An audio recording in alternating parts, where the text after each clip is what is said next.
Gold, trusted gold buyers. మీరు తాకట్టు పెట్టిన బంగారాన్ని విడిపించి ఈ రోజు ఉన్న మార్కెట్ ధరకు కొనబడను.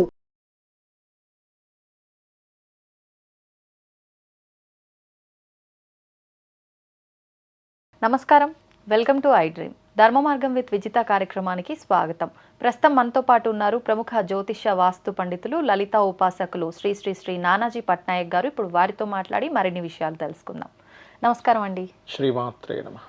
సాధారణంగా పిల్లలు జన్మించినప్పుడు వాళ్ళ నక్షత్రాన్ని బట్టి కొంతమంది పిల్లలకు శాంతి వచ్చింది అని చెప్పి 21వ రోజులోపే ఈ పూజ చేయించాలి అని చెప్పి నక్షత్రం తిరిగి వచ్చే లోపల చేయాలంట ఇలా చెప్పి వింటూ ఉంటాము. అంటే ప్రత్యేకించి వాళ్ళు పుట్టిన టైంని బట్టి అలా వస్తుందా, ఆ నక్షత్రంలో పుడితేనే అలా ఖచ్చితంగా ఎవరికైనా వస్తుందా, ఏంటి అసలు ఈ విధానం అంతా కూడా తెలియజేయండి. పుట్టిన సమయాన్ని బట్టి వచ్చేది ఒకటి ఉంటుందండి, బాలారిష్ట దోషాలు అంటారు. అది 12 ఏళ్ల వరకు దాని ప్రభావం ఉంటుంది. నక్షత్రం కొన్ని పాదాలు కొన్ని నక్షత్రాలకి శాంతి నక్షత్రాలుగా చెప్పారు. అందులో కేవలం మనం ఇప్పుడు చూడండి, కొన్ని నక్షత్రాలు ఇచ్చారు. ఇక్కడ చూసుకుంటే కనుక అశ్విని నక్షత్రం ఉంది. మొదటి పాదము శిశువు గండం అంటారు. ఇప్పుడు కొంతమంది అనొచ్చు, ఏమంటే నేను మొదటి పాదంలో పుట్టాను, నాకే గండం జరగలేదు అనొచ్చు. దాని ఎగ్జామ్షన్ ఏమిటి, ఏం చూడాలి అంటే లగ్నం బలంగా ఉందా లేదో చూడాలి. లగ్నం బలంగా ఉందనుకోండి, ఖచ్చితంగా వాళ్ళకి మొదటి పాదంలో పుట్టినా పెద్ద ఎఫెక్ట్ ఉండదు. అయితే ఇది ఎప్పుడు పుట్టినప్పుడు మాత్రమే ఎఫెక్ట్ ఉంటుంది, కానీ చిన్నప్పుడు మాత్రమే. ఇది చాలామంది తెలియక ఉండి నాది 1వ పాదం అన్నారు, నేను గండ నక్షత్రంలో పుట్టానంటే 40 సంవత్సరాల వయసులో కూడా ఆలోచిస్తారు. అసలు సంబంధం ఉండదు, అక్కడ ఇంకుండదు ప్రభావం, చిన్నప్పుడే ఉంటుంది. అంటే ఎన్ని సంవత్సరాల లోపు? పుట్టినప్పుడు 12 సంవత్సరాల లోపల ఉంటుందండి ఎప్పుడైనా కూడా, ఏదైనా కూడా. బాలారిష్టం కానివ్వండి, శిశువుకి సంబంధించింది కానివ్వండి. ఇప్పుడు దీనికి ఏం చేయాలంటే నక్షత్ర శాంతి చేసుకుంటారు, లేదా రుద్రాభిషేకం అంటే ఈ 12 సంవత్సరాల లోపే చేయించుకుంటారు. అయితే నక్షత్రం తిరిగి వచ్చే లోపల చేయించుకోవాలి ఈ నక్షత్ర దోషాలు మాత్రం. అంటే ఈ అబ్బాయి పుట్టిన అమ్మాయి కావచ్చు, అబ్బాయి కావచ్చు, అశ్విని 1వ పాదంలో పుట్టారు, వాళ్ళకి ముందు మనం పరిశీలన చేయాల్సింది నక్షత్రము యొక్క మొదటి పాదంలో పుట్టారు కదా, లగ్నం ఎలా ఉందో చూడాలి. లగ్నం బలంగా ఉంటే ఇది పెద్ద ఎఫెక్ట్ ఏమి ఇవ్వదు. లగ్నం కూడా పాడై షష్టమ స్థానము చతుర్థ స్థానాలు కలిసాయి, అప్పుడు వాళ్ళకి హెల్త్ ఇష్యూస్ రావడం, గండం గడవడం, అమ్మో అసలు బతుకుతాడో లేదో అనుకున్నామండి, బయటపడ్డాడు. అది అశ్విని నక్షత్రం. ఇక భరణి నక్షత్రం కనుక తీసుకుంటే పితృగండము అంటారు. ఓకే, పితృమాతృగండం 3వ పాదం భరణి నక్షత్రం అన్నప్పుడు మనందరం ఏమనుకుంటాం, అమ్మో తల్లిదండ్రులకి ఏదో అయిపోద్ది అంటాను భయపడతాం. ఏమీ భయపడాల్సిన పని లేదు. అది 3వ పాదానికి సంబంధించిన నక్షత్ర శాంతి చేసుకొని వాళ్ళ ఆ అబ్బాయి జాతకంలోని అలాగే తల్లిదండ్రి జాతకాల్లో గండయోగాలు ఉన్నాయో లేదో చెక్ చేయాలి. చెక్ చేయకుండా ఊరికే ఆ 3వ పాదంలో పుట్టడము తల్లికే ఏమైపోతుంది తండ్రికి అయిపోతుంది అని భయపడాల్సిన పని లేదు. తల్లి జాతకంలోని ఏమైనా గండ సమయం దశ నడుస్తుందా, తండ్రి జాతకంలోని అష్టమాధిపతికి సంబంధించిన దశలు ఏమైనా నడుస్తున్నాయా, అబ్బాయి జాతకంలో నిజంగానే ఉట్టి నక్షత్ర దోషమే కాకుండా 4వ స్థానము 4-8 లేదా 9-8 కాంబినేషన్స్ ఏమైనా ఉన్నాయో చెక్ చేసుకోవాలి. ఇది పూర్తిగా పరిశీలన చేయకుండా ఏదో ఒక సిమ్టమ్ పట్టుకొని అన్నింటినీ క్యాన్సర్ అంటారు చూసారు కొన్నిసార్లు, అమ్మో ఇది రాశారు ఇది క్యాన్సర్ అనుకుంటే ఎట్లా, దాన్ని పూర్తిగా పరిశీలన ఎలా చేస్తాం అలా తెలుసుకోవాలి. అలాగే కృత్తికా నక్షత్రానికి ఏం చెప్పారు అంటే ఇది కూడా 3వ పాదం దోషమేనండి, అంటే 3వ పాదానికి సేమ్. అయితే ఇక్కడ ఈ నక్షత్రాధిపతి అధిష్టాన దేవత ఎవరో దాన్ని బట్టి కూడా వాళ్ళకి చేసుకుంటుంటే బాగుంటుంది. ఇప్పుడు కృత్తికా నక్షత్రానికి రవి, భరణి నక్షత్రానికి అధిదేవతలు అధిష్టాన దేవతలు అని ఉంటారు. యముడు అధిదేవత చెప్పాలంటే, అమ్మవారిని ఆరాధన చేసుకుంటే బాగుంటుంది. అలాగే మొదటి ఇది అయినటువంటి అశ్విని నక్షత్రానికి సహజంగా ఏంటంటే అశ్విని దేవతలు అని చెప్తుంటారు, గణపతి ఆరాధన మంచిది వీళ్ళకి, అంటే ఏదైనా గండాలున్నా తొలగిపోతాయి. అదేవిధంగా మీకు చూసుకుంటే రోహిణీ నక్షత్రం అండి, మీకు రోహిణీ నక్షత్రం 4 పాదాలు మేనమామ గండం అంటారు. అందుకే చూడండి కృష్ణుడు రోహిణీ నక్షత్రంలో పుట్టాడు, అందుకే మేనమామని అంటే అతను చిన్నప్పుడు ఆ ట్రీట్ అలా చేశాడు, ఇద్దరిని జైల్లో పెట్టడం, వాళ్ళ తల్లిదండ్రుల్ని బందీఖానా చేయడం, వాళ్ళని హింస పెట్టడం అన్నీ చేశాడు ఆయన. అందుకని ఇట్లా చెప్తూ ఉంటారు. కానీ ఇక్కడ ఏంటంటే రోహిణీ నక్షత్రంలో పుట్టిన జాతకుడి యొక్క 6వ స్థానాన్ని పరిశీలన చేయాలి.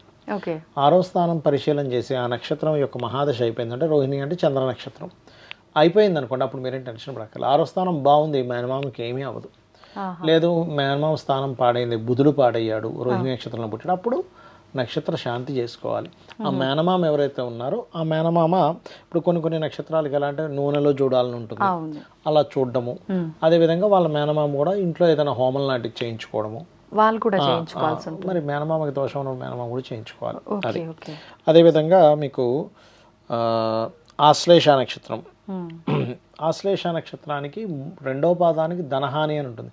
చిన్నపిల్లడికి ఏం ధనహాని కాబట్టి అప్పుడు ఏం చూడాలంటే కళ్ళకి సంబంధించిన ముఖానికి సంబంధించిన దోషం ఏమైనా వస్తుందేమో, కొంతమంది కళ్ళకి ఇబ్బంది రావడం జరుగుతూ ఉంటుంది. అలా కాకుండా ఒక్కోసారి కుటుంబ స్థానం పాడే పుడతారు కొంతమంది. అలాంటప్పుడు కుటుంబీకులు ఇబ్బంది పడతారేమో తెలుసుకొని ఆ కుటుంబ స్థానంలో ఏ గ్రహం ఉందో దానికి సంబంధించిన శాంతి ప్రక్రియలు చేసుకోవాలి. అదేవిధంగా 3-4 పాదాలు కనుక తీసుకున్నట్లయితే మనకి ఆశ్లేష నక్షత్రానికి పితృగండాలు చెప్పడం జరిగింది ఆశ్లేష నక్షత్రంలో. అది కూడా సేమ్, అంటే అలాగా 4వ స్థానం ఎలా ఉంది, 9వ స్థానం ఎలా ఉంది. చాలామంది తెలియక ఆశ్లేష నక్షత్రం అంటే పెళ్లికి పనికిరాదు అనుకుంటారు. అది తప్పండి. ఆశ్లేష నక్షత్ర జాతకులు బాగా తెలివైన వాళ్ళు అయి ఉంటారు. సర్ప నక్షత్రం అని భయపడుతుంటారు. ఎప్పుడు కూడా వివాహం అనేటువంటిది సప్తమ స్థానాన్ని చూడాలి. సప్తమ స్థానం చూడకుండా మనం ఎట్టి పరిస్థితుల్లోని వెంటనే వివాహానికి పనికిరాదనేటువంటి డెసిషన్ ఏ నక్షత్రం మీద తీసుకోకూడదు. ఇది శాస్త్రంలో ఉన్నటువంటి అంశం. అలాగే మరొకటి ఏంటంటే మఖా నక్షత్రము. మఖా నక్షత్రాన్ని కూడా నక్షత్రాధిపతి మొదటి పాదం కనుక తీసుకుంటే శిశుగండం. వాళ్ళకి మళ్ళీ అలాగా గండాంతర భాగాల్లో ఏమైనా జన్మించారా అది చెక్ చేసుకోవాలి. చెక్ చేసుకోకుండా ఓన్లీ ఒకటి మొదటి పాదంలో శిశుగండం అన్నారు ఏదో అయిపోద్ది అనుకుంటే ఏమైపోద్ది అంటే అక్కడ రాంగ్ అవుద్ది. ఒక్కోసారి మనం లగ్నం ఎలా ఉంది చెక్ చేసుకోకుండా వెంటనే కన్క్లూజన్కి రాకూడదు. ఇలా కొన్ని నక్షత్రాలు చెప్పారు, అన్ని నక్షత్రాలు దోషం కాదు. అలాగే మిగతా 3 పాదాలు మఖా నక్షత్రం మంచిదే. ఇక ఉత్తరా నక్షత్రం కనుక తీసుకుంటే మొదటి పాదం మాతృపితృగండము అంటారు. అంటే ఇక్కడ ఏమీ లేదు. ఇది ఎందుకు చెప్తారు అంటే ఇప్పుడు చిన్న ఎగ్జాంపుల్ చెప్తా చూడండి. మనం వెళ్తూ ఉన్నాం, అక్కడ ఇలాగ ఒక కర్వ్ వస్తుంది రోడ్డు, ఒక బోర్డు పెడతారు అక్కడ, ఏమంటే ముందుని కర్వ్ ఉంది జాగ్రత్తగా వెళ్ళండి అని. మనం అది పెట్టాడని వాడు భయపెట్టాడని అర్థమా మనం జాగ్రత్త పడాలని? సింపుల్ కదా. మరి వీడేంటి గవర్నమెంట్ వాడికి బుద్ధి లేదు ఇట్లా పెడతాడా, మనం ఎంత క్షోభకు గురైపోయామనుకుంటామా? లేదు, మెంటల్ టెన్షన్ అయిపోయిందండి బోర్డు చూసానం కదా, అమ్మ మంచి పని చేశాడు. అలాగే మహర్షులు ఏం చెప్పారంటే అయ్యా ఈ నక్షత్రంలో పుట్టినప్పుడు మఖా నక్షత్రంలో పుట్టాడు శిశుగండము అనగానే మీరు లగ్నం చెక్ చేసుకోండి, అబ్బాయికి శాంతి చేయించండి, అప్పుడు బాగుంటుంది. అంతేగాని మరొకటేం కాదు. అలాగే మిగతా 3 పాదాలు మంచిదే. ఉత్తరా నక్షత్రాన్ని కూడా చూసుకుంటే మాతృపితృగండము ఉత్తరా నక్షత్రం కూడా అది మళ్ళీ 1వ పాదమే. మిగతా 2, 3, 4 పాదాలు మంచివే.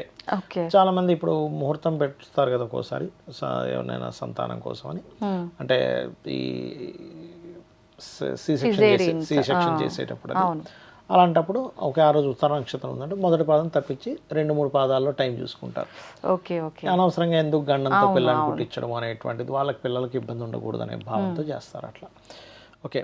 అలాగే హస్తా నక్షత్రం మొదటి 2 పాదాలు మంచివి, 4వ పాదం కూడా మంచిదే చెప్పాలంటే హస్తా నక్షత్రము. కాకపోతే 3వ పాదం మాత్రం ఇక్కడ కొంచెం తల్లిదండ్రులకి గండ సమయాలు నడుస్తుంటే కనుక వాళ్ళు జాగ్రత్తగా ఉండాలి. అంటే ఏమీ లేదు, తల్లిదండ్రికి అసలు వాహనం మీద వెళ్ళేటప్పుడు జాగ్రత్తగా ఉండాలని చెప్తూ ఉంటారు. ఇందులో కూడా గండంలో కూడా 4 రకాలుగా ఉంటుంది.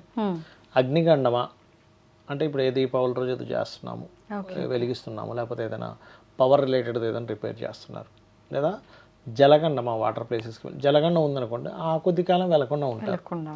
అగ్నిగండమా జలగండమా వాయువు రూపంలో అంటే వాళ్ళకి ఏదైనా బ్రీతింగ్ రిలేటెడ్ ఇష్యూస్ ఏమైనా ఉన్నాయా, ఒక్కొక్కసారి యాక్సిడెంటల్గా ఏదైనా ప్రాబ్లం ఉందా, ఇవి చూసుకోవాలి. అది దాన్ని బట్టి ఉంటుంది గండం అనేటువంటిది. ఇక హస్తా నక్షత్రం తర్వాత మనం చూసుకోవాల్సిన నక్షత్రం ఏంటి అని చూసుకుంటే కనుక చిత్తా అండి. చిత్తా నక్షత్రం మొదటి 2 పాదాలు కూడా మాతృపితృగండాలుగా చెప్పారు. అలా అని వెంటనే మొదటి 2 పాదాలు చిత్తా నక్షత్రం పట్ల అమ్మో తల్లిదండ్రులకి ఏమైపోతుందని కాదు. ఇది కేవలం స్వల్ప దోషం మాత్రమే, నక్షత్ర దోషం. ఇదేదో పెద్ద దోషంగా చిత్రీకరించేసి ఏదో అయిపోతుందని అనుకోకూడదు. ఇది కేవలం చక్కగా అభిషేకం చేయించుకోవడం ద్వారా పోతుంది, నక్షత్ర శాంతి చేయించుకోవడం ద్వారా పోతుంది. అది కూడా ఎప్పుడు ఎగ్జంప్షన్స్ ఉన్నాయి చాలా దీనికి. లగ్నానికి లేదా చతుర్థానికి మంచి శుభగ్రహ దృష్టి ఉంది, పితృడికి ఏమవ్వదు, మాతృడికి ఏమవ్వదు, 4, 9 భావాలు బాగున్నాయి, ఏముండదు. ఎందుకంటానండి ఇప్పుడు చిన్నగా ఏదో ఆ రోజు కొంచెం ఏదో చిరాగ్గా ఉందనే వరకే వస్తుంది, కానీ అది ఏదో గండం అయిపోతుందని మాత్రం లేదు. ఏదో ఇలా వెళ్ళాల్సింది అక్కడి నుంచి ఏదో బైక్ వచ్చి ఆగిపోయాం ఇలా వెళ్ళిపోయింది అంటే చాలా చిన్న స్వల్పంగా పోతుంది గండం కనుక పెద్దగా లేకపోతే. అదేవిధంగా విశాఖ నక్షత్రం దాని తర్వాత విశాఖ 4 పాదాలు దోషంగా చెప్పడం జరిగింది. అది సామాన్య దోషమే, దాని గురించి టెన్షన్ పడక్కర్లేదు. ఇక జ్యేష్ఠ నక్షత్రం కనుక చూసుకుంటే ఇక్కడ సౌఖ్య హాని అంటారు. అంటే పిల్లవాడు 4వ స్థానం ఎలా ఉందో చెక్ చేయాలి. ఈ జ్యేష్ఠ నక్షత్రం కనుక పుడితే, మొదటి పాదంలో పుడితే. ఇక 2వ పాదం మంచిదే. 3, 4 పాదాలు మాత్రం 3వ పాదం పితృగండము, 4వ పాదం మాతృగండంగా చెప్పడం జరిగింది. అప్పుడు కూడా పితృగండం అంటే 9వ స్థానం ఎలా ఉంది, 9వ స్థానానికి వ్యతిరేకమైనటువంటి మహాదశలు ఏమైనా నడుస్తున్నాయా. ఓకే. మాతృగండం అంటే 4వ స్థానం ఎలా ఉంది, 4వ స్థానం వ్యతిరేకం అంటే ఏంటి, 3వ అధిపతి మహాదశలు, 6వ అధిపతి మహాదశలు, లేదా 11వ అధిపతి మహాదశలు నడిచేటప్పుడు అక్కడ ఇబ్బంది అనేటువంటిది ఇస్తుంది. మూలా నక్షత్రం కూడా సామాన్య దోషం, 3 పాదాలు, 4వ పాదం దోషం లేదు. ఈ మూలా నక్షత్రం విషయంలో కూడా కొంతమందికి అపోహలు ఉన్నాయి. మూలా నక్షత్ర జాతకుల్ని పెళ్లి చేసుకుంటే మన మూలకున్న వాళ్ళు పోతారని. అసలు ఏమి లేదండి, అలాగ మూలకున్న వాళ్ళు చాలామంది ఉన్నారు. అంటే ఎందుకు చెప్పగలం ఇలాగా అంటే రీసెర్చ్ చేయాలి. ఇప్పుడు మూలా నక్షత్ర జాతకులు ఒక 10,000, 20,000, కనీసం 50,000 జాతకాలు తీసుకొని నిజంగానే మూలా నక్షత్ర జాతకుడు పుట్టినప్పుడు మూలకున్నోడు పోయాడా వాళ్ళందరికీ కనుక్కోవాలి. అవును అవును. పోలేదు, ఎంత పర్సంటేజ్ వచ్చింది, 99% పోలేదనే వచ్చింది. మీరు చేశారా దీనిపైన రీసెర్చ్? అయ్యో చాలా, అసలు నా జీవితం అంతా రీసెర్చ్కి అదే మీరు మామూలుగా రీసెర్చ్ చేస్తూ ఉంటారు కదా. నా జీవితం అంతా రీసెర్చ్కి అయిపోయింది. రీసెర్చ్ కొన్ని లక్షలు ఖర్చు అయ్యాయి చెప్పాలంటే. Okay okay. మరి ఖాళీగా ఉంటే ఏం చేస్తామండి, ఖాళీగా మనం రీసెర్చ్ చేసుకుని కూర్చోవాలి, వేరే పనులు ఏం చేసుకోలేము. అంతే. మరి అప్పులు చేయాల్సి వస్తుంది పరిస్థితి. అప్పులు కూడా అయిపోయాయి దానివల్ల. అప్పులు చేసి మరి రీసెర్చ్ చేయాల్సిన పరిస్థితి. అప్పులు తీర్చుకోలేక మళ్ళీ తర్వాత చాలా ఇబ్బంది పడ్డాం. అవన్నీ కూడా జరిగాయండి. అంటే ఊరికనే శాస్త్రం ఒక శ్లోకం చెప్పేసి ఉన్నారు అంటే ఆ శ్లోకం యాజ్ ఇట్ ఈజ్గా ఎంతవరకు పనిచేస్తుంది, నిజంగానే పనిచేస్తుందా పనిచేయదా అంటే ఆయన శ్లోకం తప్పు కాదు, శ్లోకంలో నిగూఢమైన అంశం అసలు ఏముంది అక్కడ, అలా మనం చెక్ చేసుకోవాలి. అలాగే మూలా నక్షత్రానికి ఇలా అయితే పూర్వాషాఢ మొదటి పాదము, 4వ పాదం శుభమేనండి, దోషమేం లేదు. అయితే శిశుగండం 2వ పాదానికి ఇస్తారు, 3వ పాదం మాతృపితృగండం. అంటే ఎంతసేపు శిశువు, పితృ లేదా మేనమామ వీళ్ళకి చుట్టూ ఉంటుంది ఎప్పుడు కూడా. అయితే ఇక్కడ మనం అర్థం చేసుకోవాల్సింది ఏంటంటే ఈ పిల్లడు పుట్టినందుకు గండం కాదు ఇక్కడ. ఈ పిల్లవాడు పుట్టకముందే వాళ్ళకి ఆల్రెడీ జాతకాల్లో ఉంటుంది, ఈ పిల్లవాడు ద్వారా తెలియబడుతుంది అక్కడ. అంటే నేను ఎగ్జాంపుల్ నిన్న ఉక్రెయిన్ రష్యా కొట్టుకున్నారు, వీళ్ళు ఒక 30-300 ఇవి పంపించారు, వాళ్ళకి ఇంకోటి మిసైల్ వేసాడు. ఇవాళ పేపర్లో వచ్చింది. పేపర్లో వచ్చింది కాబట్టి వాళ్ళు వేసుకోలేదు, వాళ్ళు వేసుకున్నారు కాబట్టి పేపర్లో వచ్చింది. అలాగే శిశువు కూడా వాళ్ళకి ఆ జాతకాల్లో దోషాలు ఉన్నాయి కాబట్టి దానికి సంబంధించిన శిశువు ఇక్కడ పుట్టాడు, అది మనం అర్థం చేసుకోవాలి. ఇక ఆఖరిగా రేవతి నక్షత్రం అండి, 3 పాదాలు మంచిదే, 4వ పాదం మాత్రం గండాంతర భాగం అవుతుంది అది. అందుకని కొంచెం అష్టమ స్థానం బాగోపోయిన శిశువుకి, అంటే ఇక్కడ ఏంటి కేవలం నక్షత్రాన్ని పట్టుకోవడమే కాకుండా అష్టమం ఎలా ఉంది, ఆరోగ్య స్థానం ఎలా ఉందో చెక్ చేసుకుని వాటికి సంబంధించిన దానాలు ఇచ్చుకున్నట్లయితే, ముఖ్యంగా రుద్రాభిషేకం చేయించుకున్నట్లయితే ఎటువంటి దోషము ఉండదు. ఇంకోటి ఏంటంటే పరిపూర్ణంగా మీరు భగవంతుని నమ్ముకొని అమ్మవారు ఉంది నాకేంటని నమ్ముకునేవాడు దేనికి భయపడ్డు. ఎందుకు భయపడాలి, అమ్మవారు ఉందని నువ్వు నమ్ముతున్నావు, నమ్మినప్పుడు ఇంకెందుకు భయం నీకు. అంటే మొత్తానికి ఏదైనా దోషాలు ఉన్నా కూడా మనం పెద్దగా భయపడాల్సిందేం లేదు, ఆ శాంతి చేయించుకుంటే సరిపోతుంది. ఒకవేళ ఉన్నప్పటికీ ఎవరికి గండం ఉందో వాళ్ళది కూడా పరీక్షించిన తర్వాత మనం ఫైనలైజ్ చేయాలి, ముందుకెళ్తే బెటర్గా ఉంటుంది. అప్పుడు అలా కాకుండా ఫైనలైజ్ చేయకూడదు. ఓకే. మీరు అన్నట్టుగా ఈ నక్షత్రాలు కూడా ఒక నక్షత్రం పేరు చెప్పగానే ఇంక ఈ నక్షత్రంలో పుట్టిండ్రంటే ఇంక ఇంట్లో ఏది కలిసి రాదు అని చెప్పి చిన్నగా ఇంట్లో ఎవరికన్నా ఏదైనా దాన్ని దీనికే లింక్ పెట్టడము, ఇట్లా ఇబ్బందులు పెట్టే వాళ్ళు కూడా చాలా మంది ఉన్నారు. కొంచెం ఇవన్నీ పూర్తిగా దాని గురించి తెలుసుకోకపోవడం వల్ల చేసే తప్పిదాలు అవన్నీ కూడా. ధన్యవాదాలు. శ్రీమాత్రే నమః.